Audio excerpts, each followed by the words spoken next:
Bueno, tengan todos muy buenas tardes, buen provecho para aquellos que terminaron de comer, los que no terminaron lamento ser el interruptor, espero que no afecte su digestión.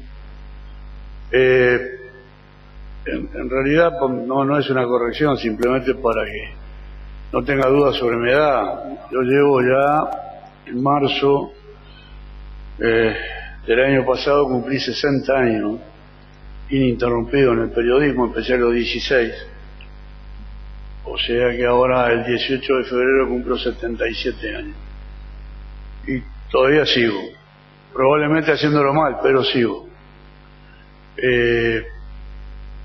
Quiero celebrar la presencia de algún modo, le debo cierto respeto a mi jefe, pero mi amigo Andrés Danza, director periodístico de Búsqueda, porque hay que aclarar de que todo lo que yo voy a decir ha sido de alguna manera, a lo largo hoy ya de casi o tal vez 300 columnas, ha sido digerido,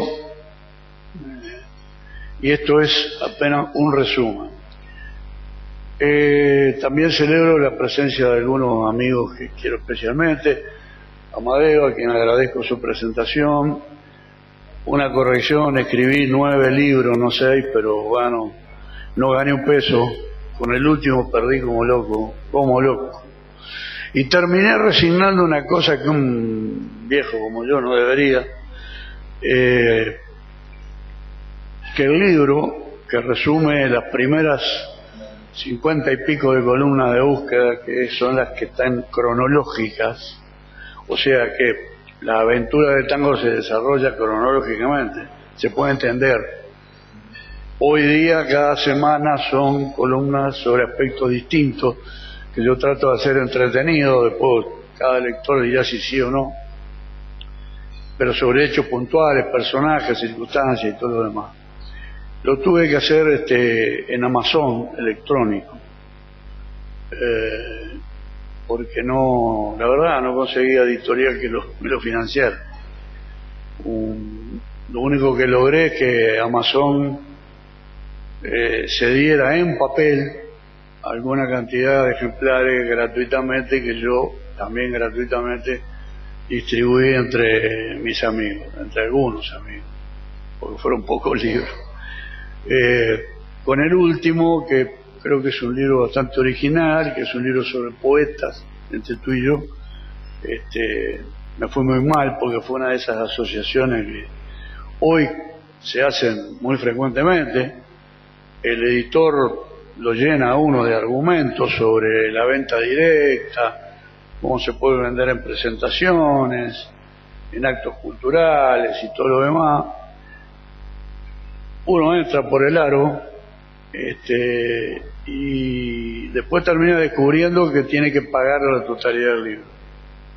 Afortunadamente se hizo una edición muy limitada, pero la recuperación de la inversión es muy difícil. Pero para mí igual fue una satisfacción tenerlo, al libro, verlo allí, palparlo, y que algunos queridos amigos, como Edison González Lapeira, que aprecio muchísimo, ya lo sabe, lo haya leído. Bueno, yendo al quid de la cuestión, ¿por qué la aventura del tango y no la historia del tango? Ya ahí hay una clave. Llamar historia a lo que por lo menos yo difundo me pareció de alguna manera dos cosas. Una pedantería, porque al decir la historia del tango y firmar, es como que uno se estuviera adjudicando la condición de historiador o de investigador, y yo no la tengo en absoluto. Que nadie se engañe. Tanguero de ley de Amadeo, te agradezco, Amadeo, no sé lo que quiere decir. Amo el tango, me gusta, lo aprendí de muy chico con mi madre, que fue la que me crió. Yo me crié sin padre. El porteño bandido ese que la llevó Maragata a ella a Buenos Aires, donde yo nací, terminó por descubrirse y mi señora madre, cuando yo tendría alrededor de 5 o 6 años, me tomó como botín del matriarcado que está tan de moda hoy y me trajo de vuelta a San José. Fue una época difícil de pobreza y de alguna riqueza que yo recién aprendí a conocer de grande. En un momento dado, que fue cuando empezamos a repechar, como se dice vulgarmente, mi madre fue locutora y productora de la radio de San José, en una época donde había una fonoplatea. La radio era regional, no había televisión. Era un medio de comunicación real, juntaba a la gente. Pero además iba a esa fonoplatea que era de piso de hormigón y techo de chapa. Yo llegué a ver ahí, por decir a alguien, 2 personas, voy a nombrar nada más, digo, vi mucha gente, cuando yo era un chiquilín. Primero Atahualpa Yupanqui, nada menos. Después Eduardo Adrián, que fue un cantor de Canaro, cuya hija se casó con un uruguayo, un señor Quintana, que fue amigo mío. Aquel que decía canta y cuenta el tango, así, hacía cuentos y después cantaba, aparte de haber cantado con Canaro. Hablando de Canaro, digo, sí, nació en San José, todo el mundo sabe. Ahora, yo pongo el Maragato Canaro, me confieso que a veces me da vergüenza, porque Canaro se fue de San José cuando tenía 3 años. Lo llevaron los padres que estaban muertos de hambre a Buenos Aires a ver si terminaron en un conventillo, pero igual Canaro se les ingenió allá para ser un hombre que hizo mucho por el tango más allá de gustos y fue un gran empresario. Y lo que yo valoré después ahí fue que a mi madre, que era muy querida, la rodeaba toda gente adulta y la mayoría tenían algo que ver con el arte popular. Por ejemplo, ahí estaban los carreteros. Fue el primer conjunto folclórico que hubo en este país, dirigido por un señor que ya falleció, Víctor Santuri, un guitarrista que llegó a ser acompañante de Luis Alberto Fleita acá años después en Montevideo. Y el primer conjunto además que hizo una gira internacional. Curiosa la gira internacional de los carreteros, fueron a la Unión Soviética nada más, porque eran todos comunistas. Pero digo, fue gente que me aportó mucho, me enseñó a querer lo popular, primero lo nativista, después pasamos al tango. Y entonces yo, hoy, ya maduro, hace años, digo, valoro la parte esa que, siendo más chico, adolescente, quizá no supe ver. Yendo directamente a la aventura del tango, hay que hablar de los negros. Mucha gente se pregunta por qué. Bueno, es difícil encontrar un porqué que no sea discutible. Simplemente hay que arriesgar alguna hipótesis. Yo la he arriesgado y lo voy a hacer hoy. Creo que tiene mucho que ver con el nombre tango. Es decir, ¿dónde se origina el nombre tango? Hay un libro escrito por un historiador argentino que fue muy amigo de Jorge Luis Borges, Ulises Petit de Murat, que sostiene y bueno, y publica ahí algunos documentos. Yo no insisto, no soy investigador, en todo caso soy hurgador, escarbador, forzando un poco el idioma, escarbador. Dice que la primera vez que apareció en el Río de la Plata, él no hace distinción si también ocurrió en Montevideo. Petit de Murat era argentino, bueno, pero habla del Río de la Plata.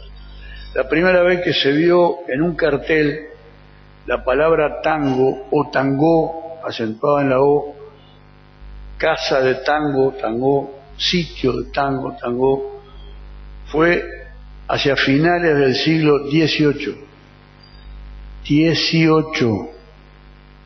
No nos equivoquemos. El tango tiene más de 2 siglos. Finales de 1700. Y eran sitios de negros, donde los negros hacían su música y sus bailes. Ahora bien, ¿por qué la palabra tango o tangó, los primeros fueron los negros que la usaron? Ahí hay 2 teorías. Ustedes tomen la que quieran porque no hay documento alguno que pueda sostener esto más allá que el escarbar, el hurgar, el mirar 2 cosas que son distintas y decir me convence más esta que esta otra, o sea que voy a dar las 2 que para mí tienen cierto sustento. La primera procede, fíjense ustedes, de Brasil, ni siquiera de Río de la Plata. Ahí en la zona que hoy vendría a ser Río Grande do Sul, más o menos, en épocas de esclavos negros, cuando sacaban los terratenientes a los esclavos para descansar, los llevaban a un sitio para que descansaran, pero además si querían cantar, cantaran, si querían golpear madera como música, que golpearan.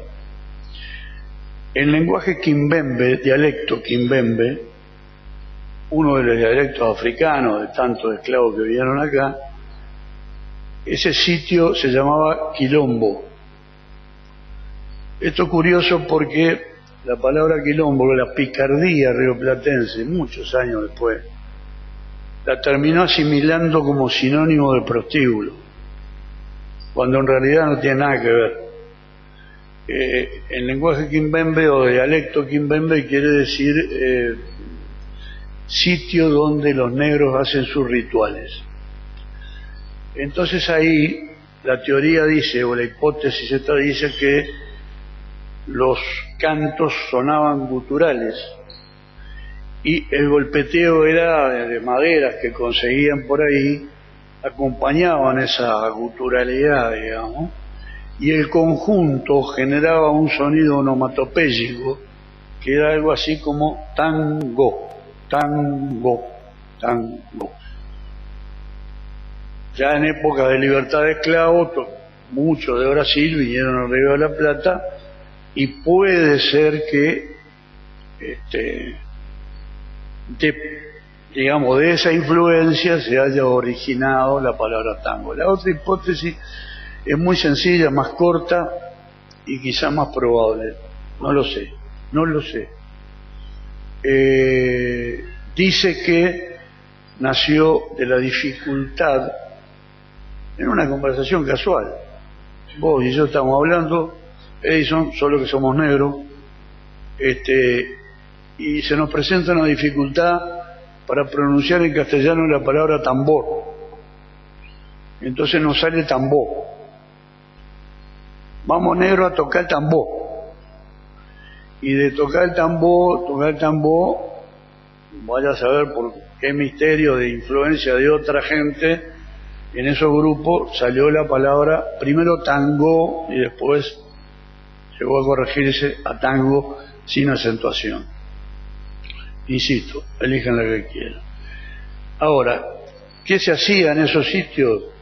Y lo negro era una música, sobre todo bailable, muy rapidita.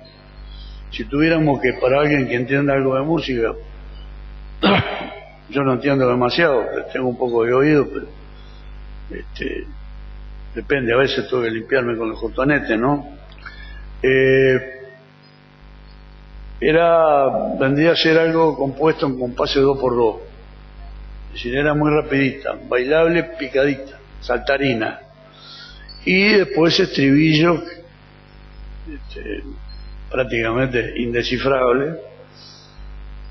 No era el candombe. El candombe, incluso como lo conocemos acá actualmente, es posterior al tango, Hay quien dice que era una música que venía del candomblé, que es otra cosa más cultural de los africanos.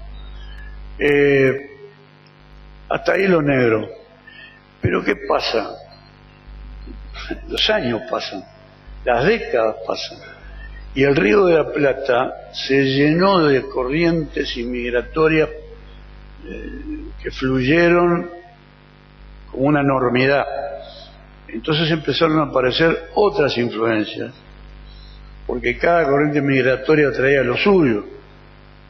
Entonces había una influencia, unos lugares donde los negros hacían cosas,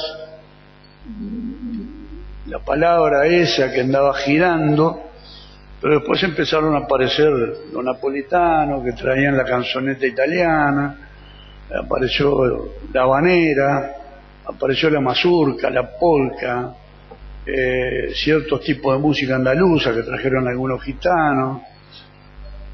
Es decir, todo eso formó un pastiche que nadie puede determinar con exactitud fechas. Bueno, tal cosa ocurrió en tal año. Fue un proceso.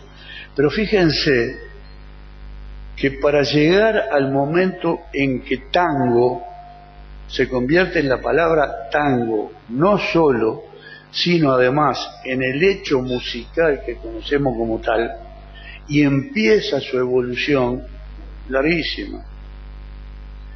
Pasó casi un siglo, porque la primera forma musical que se pudo llamar tango y dio nacimiento al tango clásico. Voy a adelantar ya una opinión. Tango clásico para mí es desde ese inicio que ahora voy a explicar hasta Piazzolla. De Piazzolla para adelante se terminó la creación. Todo lo que ha venido después es valioso. Yo lo respeto. Pero es recreación, se parece mucho a esto, a aquello, a lo otro. Hay una exageración de fusión hasta llegar a algo que para mí es, lo digo compasivamente, el término despreciable, como el tango electrónico, esa cosa que yo no entiendo muy bien qué es, pero que bueno, anda por ahí. El nacimiento se produce del tango.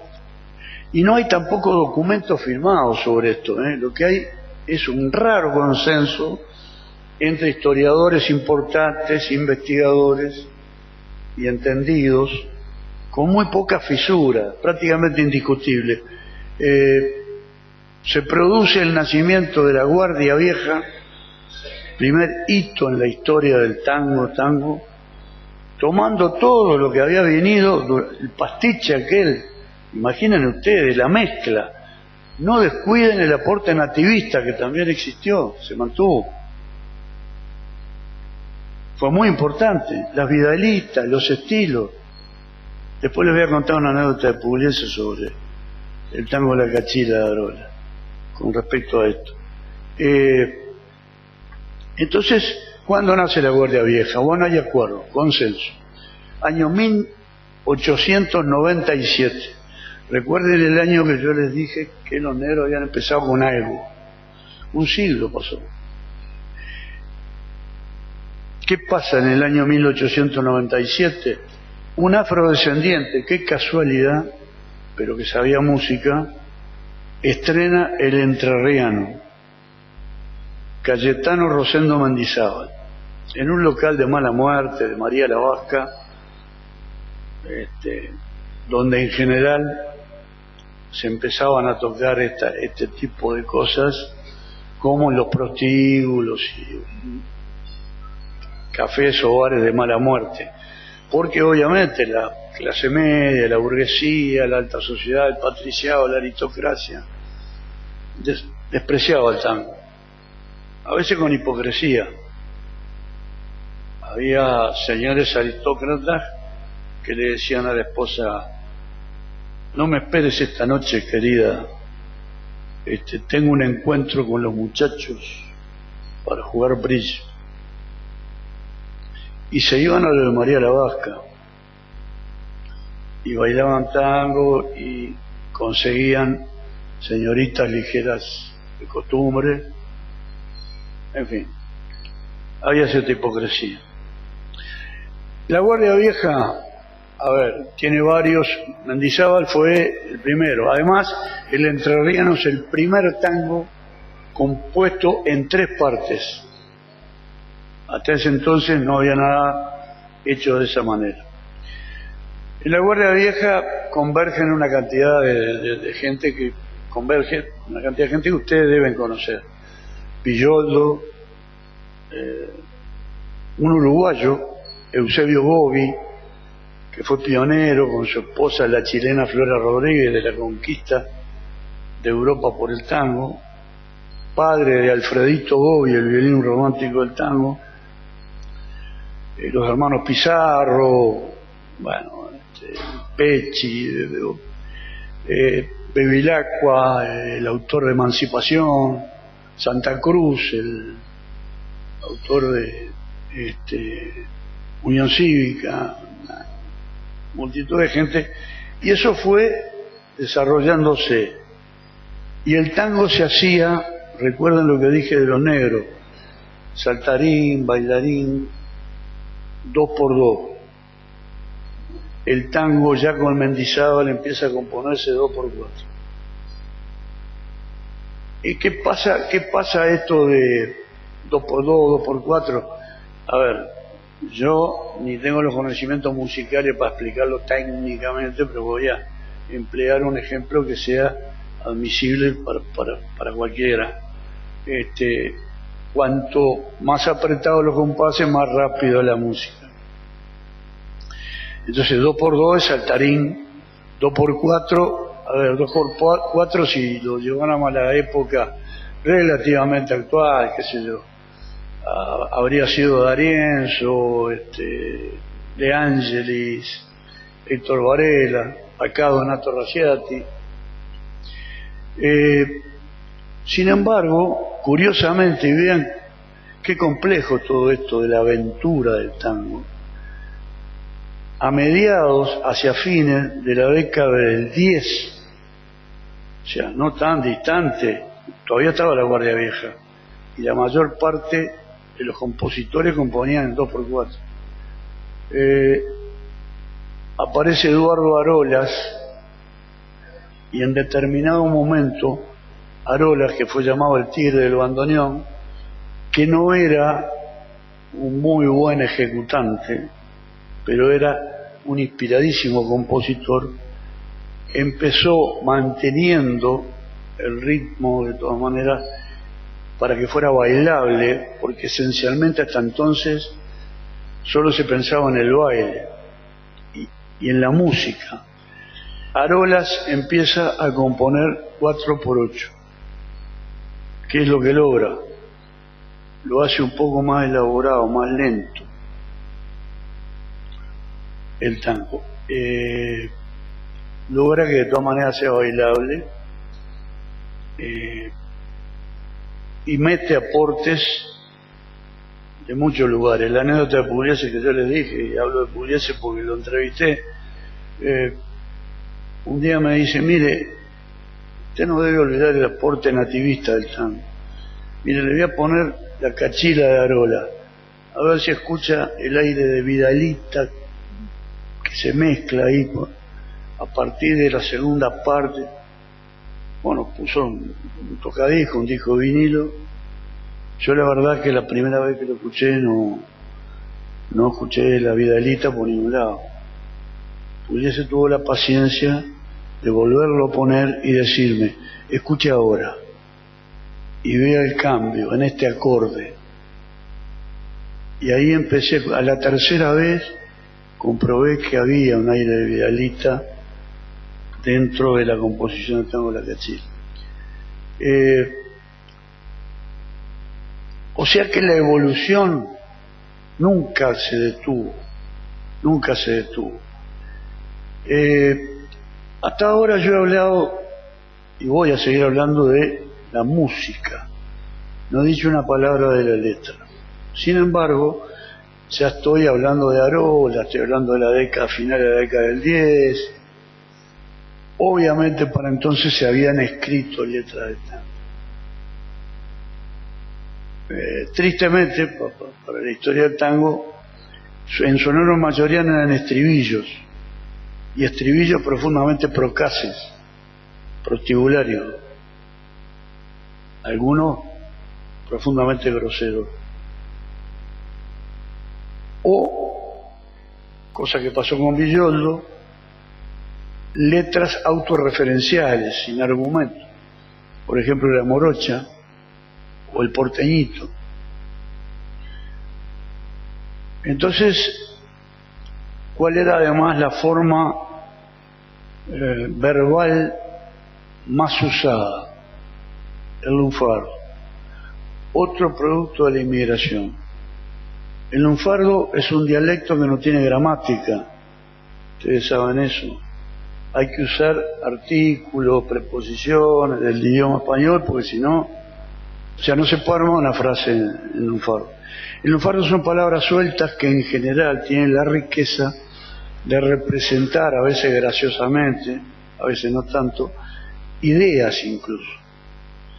Pero además, como ha demostrado José Govelo, que todavía vive y lucha, tiene como 100 años, yo qué sé, presidente de la Academia Nacional del Lunfardo en la Argentina, el lunfardo siguió también la evolución de la música del tango. La parte letrística del tango cambió solo por el lunfardo. Dejemos momentáneamente quien escribió por fuera del lunfardo. Por ejemplo, un lunfardo inicial cocoliche, que si yo hiciera hoy, que lo he hecho en un espectáculo que Amadeo dijo que yo tuve, yo hiciera hoy un poema de Carlos de la Púa, ustedes no entenderían, perdón señora, un carajo. Iba a decir un quinto carajo, pero lo potencio mucho. Porque realmente era algo muy intrincado. Ahí había mucha influencia napolitana. Carlos de la Púa hizo un solo libro y pasó a la posteridad, La Crencha Engrasada. Es muy difícil. Pero ¿qué pasó? Con los años, una cantidad, o sea, Carlos de la Púa, todo su lenguaje lunfardo dejó lugar a otras palabras que iban sustituyendo la más complicada. No es lo mismo escuchar un verso de Carlos de la Púa que escuchar un verso de Julián Centella. No tiene nada que ver. Y mucho menos tiene que ver con escuchar un verso lunfardo de hoy. El lunfardo, sobre todo en la Argentina, se sigue llamando lunfardo y se sigue respetando. Acá no. Acá se habla de habla popular. No hay nada que objetar. Simplemente que no se quedó prendido aquella cosa importante, originaria también del tango. Pero se admite la evolución. Hasta la Real Academia Española ha incorporado algunas voces que proceden del lunfardo y las ha admitido en su severo diccionario. Volvamos momentáneamente a la música. La evolución sigue. ¿Cuál es la nueva innovación que aparece? La introducción de letras con argumento. O sea, en otras palabras, la creación del tango canción. ¿Quién fue el autor? Pascual Contursi, que tenía la costumbre, así como decían de Canaro, que era, este es un chiste de San José, que era el mejor paseador por avenidas llenas de plátanos, porque no le caía la pelotilla esa que irrita los ojos, le caían partituras y las agarraba y las registraba. Es un chiste, ¿no? Canaro tiene una historia negra también sobre todo eso no vale la pena insistir. Contursi tenía la costumbre, hagan juicio cada uno de ustedes, de ponerle letra muchas veces sin autorización del autor de músicas ya escritas. Entonces él crea, tomando el tango Lita de Samuel Castriota, sin decirle nada a Castriota, crea Mi Noche Triste en 1916 y lo canta él mismo, lo estrena en Montevideo. Se lo pasa a Gardel un año después, en 1917, y explota el universo. Nace el tango canción, Gardel lo inmortaliza, la figura de Gardel pasa a tener otro valor y otro contenido, deja de ser el cantor nativista, a veces solo, a veces con Razzano, y pasa a ser el más grande cantor que reconoce la historia del tango, con un valor que yo diría fue universal en su época de esplendor. ¿Por qué esto cambia también la parte musical? Porque no es lo mismo hacer una música, pero introducirle una letra sin que haya como una ruptura entre melodía y poesía. Miren qué pasó, Por ejemplo, hay tangos que son instrumentales y hubo gente que se encaprichó en ponerle letra. Algún ejemplo: Inspiración, de Peregrino Paulos, que era brasilero. Luis Rubinstein, que era un letrista mediocre, se empeñó en ponerle letra. Nadie le recuerda, y yo, la letra de Inspiración. Se sigue tocando instrumental, es un bellísimo tango. Hay muchísimos de esas características. La comparsita necesitó, bien ese dato, que pasaran casi 40 años de su composición para que apareciera una letra que más o menos, digamos, se ajustara al valor musical que tenía aquella pieza. Ojo que la comparsita pasó con muchas manos, Lo escribió Mato Rodríguez, todos sabemos, se lo entregó a Roberto Firpo, que andaba tocando por acá en la Giralda. Roberto Firpo dijo: pero parece una marchita de carnaval. De hecho, él estaba vinculado a Mato Rodríguez, a los baqueñenses, y aunque a él le sonaba como tango, había mucho de influencia de las cosas que hacía con la troupe. Por eso es que la comparsita, Roberto Firpo resuelve hacer dos cosas que están probadas históricamente. Primero, agregarle una segunda parte, porque quería que tuviera 3 y tenía 2, que es un pedazo de un tango de él que fue un fracaso, que se llamó La Gaucha Manuela, se llama, que es la segunda parte de la comparsita. Y después le pidió a Minoto Di Chico, bandoneonista uruguayo, tocó con Canaro, gran arreglador, no aceptó el desafío de hacer el arreglo final. El arreglo final, que es el ajuste un poco de dónde van a ir los solos, dónde van a ir lo hizo otro uruguayo, el pianista Carlos Warren. O sea que la comparsita fue bastante para bien manoseada. Y después de algunas letras, incluida una del propio Mato Rodríguez, terminó quedando la de Pascual Contursi, que no es una belleza ni mucho menos, pero bueno, es lo que se acepta. Ahora, no creo que haya nadie que no prefiera que la comparsita se toque instrumental. Entonces el tema de incorporar letras en los tangos es complicado. Con el tiempo eso pasó a ser un arte que debieron desarrollar músico y poeta. A veces venía el músico y le decía: tengo esta música, vos poeta poneme los versos. A veces hacían al revés. Y había veces, hay una anécdota sobre el tango Garúa que fue hecho así, lo hacían a la vez.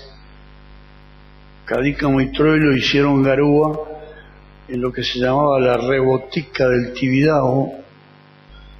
Los cabarets entonces en Buenos Aires tenían una botica, una farmacia para incidentes, pequeñas cosas que podían ocurrir, y detrás de eso había una pieza que era para los músicos, para cambiarse, bueno, Troilo y Cadícamo hicieron garúa juntos, hasta el alba del otro día se quedaron para que saliera. Bueno, fue un caso un poco excepcional. Pero fíjense qué curioso, mientras mucha gente usaba el lunfardo en esta evolución, en un año temprano, o en años tempranos, igual empiezan a aparecer poetas de libros, o poetas más elaborados. Fíjense que en 1923, por ejemplo, Manuel Ferradas Campos, que no es un poeta en la historia del tango demasiado reconocido, era un poeta de libros, que le gustaba la picardía de hacer letritas para milonguitas y para algún tanguito, alguna cosa, hace un poema y se lo muestra a un amigo bandoneonista, José Tinelli, sí, el abuelo de... sí. Y Tinelli le dice, no me dejás esto, y dice, vamos a hacer un tango precioso. Y salió Será una noche, año 1923. No hay una mínima palabra de lunfardo, no existe. 1923.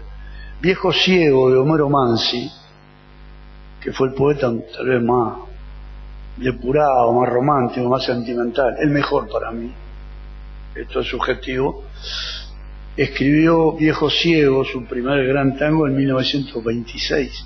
No tiene ni una coma el lunfardo. O sea que todo fue muy dinámico, muy entreverado, y fue quedando solidificado la evolución. Pugliese me dijo, mire, usted, si algún día tiene que escribir o dar una charla, diga, primero Guardia Vieja, después el ABC. ¿Qué es el ABC, maestro? Arolas, Bardi, Cobian. Cada uno siguiendo al otro y agregándole cosas, enriqueciendo musical e instrumentalmente al tango. Dice, ese periodo, que fue bastante extenso porque no vivieron todos los mismos años, dio joyas. Si uno piensa en Bardi, basta pensar en Gallo Ciego, La Última Cita. Si uno habla de Arola, bueno, la Cachila que la nombré, el Marne. Si uno habla de Cobian, por Dios, un gran pianista con formación clásica, aunque era un bohemio incorregible, un gran mujeriego.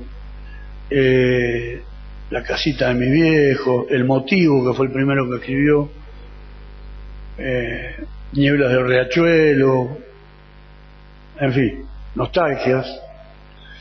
Entonces, obviamente ese ABC tiene una fuerza conceptual y yo diría hasta objetiva en la evolución.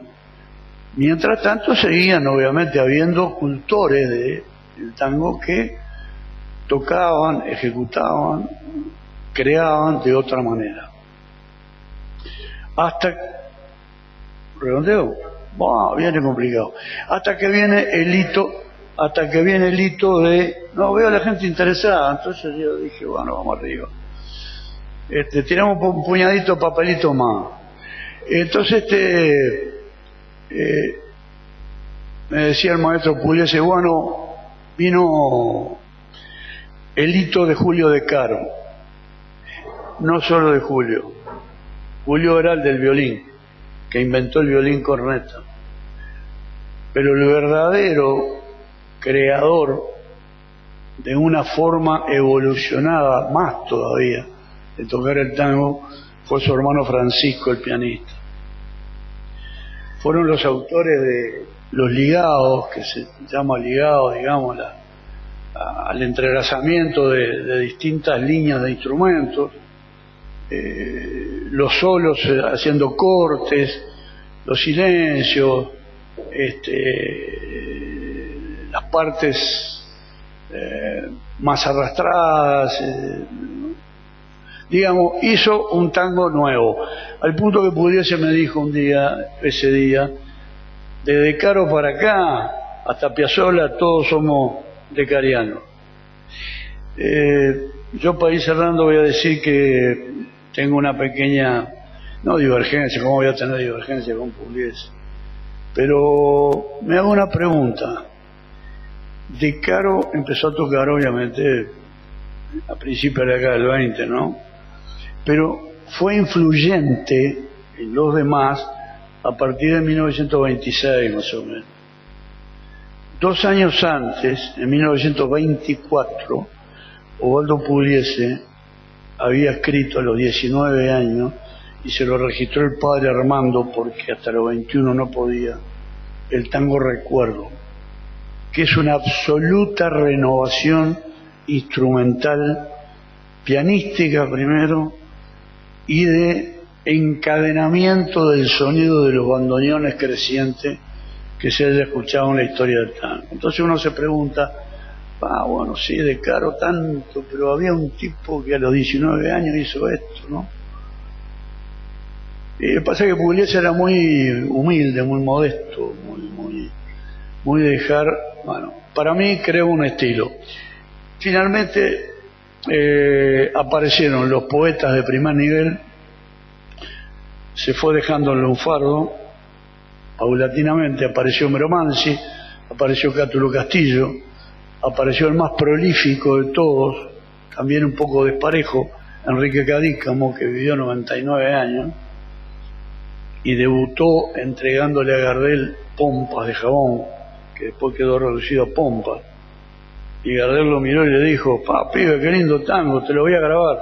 ¿Quién lo hizo? Uno podía creer que lo hubiera hecho Cadícamo, que tenía 17 años en ese momento. Apareció Homero Espósito, el rey de la metáfora.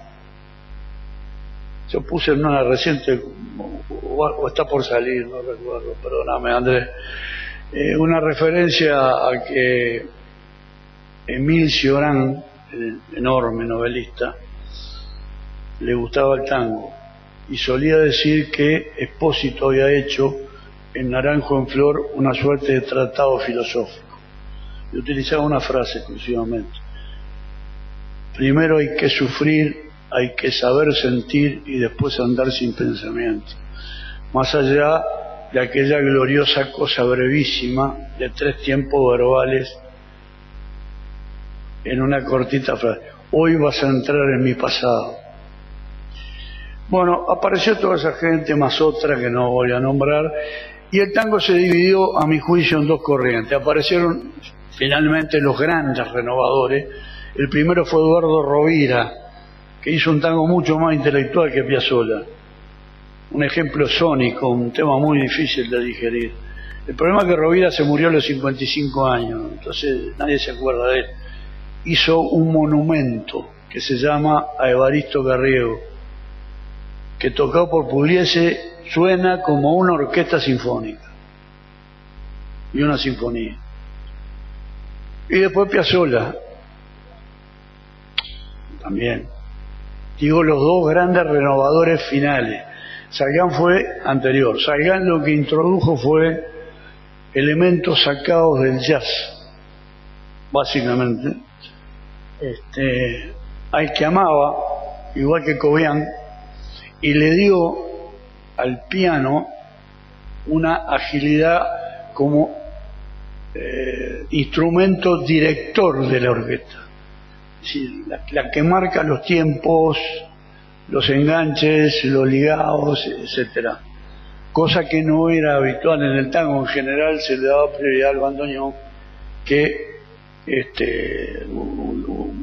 penúltima cosa que digo, fue introducido en la Argentina, mejor dicho, fue creado en Alemania por Hermann Band, una suerte de oruga que venía a sustituir en las parroquias rurales chicas a los órganos para que la feligresía pudiera cantar los cantos religiosos. Ese fue el bandoneón original. Cayó acá de un barco y el primero que lo tocó dicen que fue el negro Santa Cruz, padre de Santa Cruz, el autor de Unión Cívica, que tocaba en las trincheras para alegrar la vida de los soldados durante la Triple Alianza. el bandoneón tuvo una fuerza directora. Digo, Sagan cambió un poco esa relación. Pugliese, Sagan, Troilo, que tenía una manera de tocar que a uno le puede parecer más simple, pero tenía una cosa que es muy difícil de explicar, hay que escucharla y gozarla, que son los silencios. Una vez que se le había ido un bandoneonista importante, le nombraron a otro: mira, ¿por qué no te llevas a Otati, que toca como los dioses? Y Troilo dijo: sí, toca muy bien, pero no toca los silencios. Son detalles que van marcando un estilo. Toda esa gente viene de la herencia del ABC, de los hermanos de Caro y todo lo demás. Y por otro lado quedaron los que hicieron un tango querible, disfrutable, yo lo respeto, más sencillo. Biaggi, D'Arienzo, Varela, lo que sea, aquí Raciati, Puglia Pedrosa, en fin, ¿cómo? D'Agostino, Tanturi, que Tanturi tuvo la ventaja de tener dos cantores un poco fuera de serie, Alberto Castillo en su mejor momento, y el uruguayo Inocencio Troncone, que acá se hacía llamar Eduardo Ruiz, y en Buenos Aires Tanturi le dijo: ¿Cómo se llama usted? ¿Cómo es su apodo? Eduardo Ruiz. Dice: no, Ruiz, estamos llenos, está Floreal, está no sé qué. No, espere un poquito. Agarró una guía de teléfono, abrió en la C, dice: la C es la que tiene más apellido. Hizo así con el dedo y paró en Campos. De casualidad cerró los ojos, Campos. Te vas al Campo. ¿Qué me suena con Campo? Enrique. Usted se va a llamar Enrique Campos. Le quedó para toda la vida. Y bueno, son cosas que pasan en el tango. Hoy día, ¿qué tenemos? Tenemos la herencia de todo eso. Para mí se agotó con Piazzolla. Piazzolla introdujo su enorme calidad musical, su formación, introdujo elementos de la música clásica, introdujo elementos del jazz de los negros de New Orleans, que lo admiraba.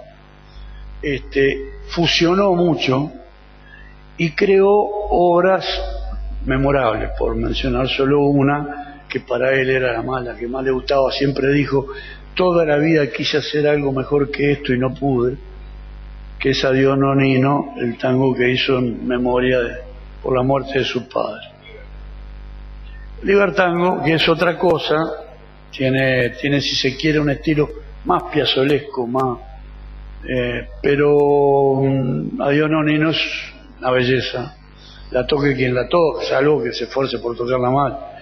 Y hoy día lo que tenemos es la herencia de todo eso en un aspecto recreativo. Por decir algo que nos atañe a los que estamos acá, digo, yo veo una gran dispersión. Lo único que veo con cierta estabilidad es la mufa.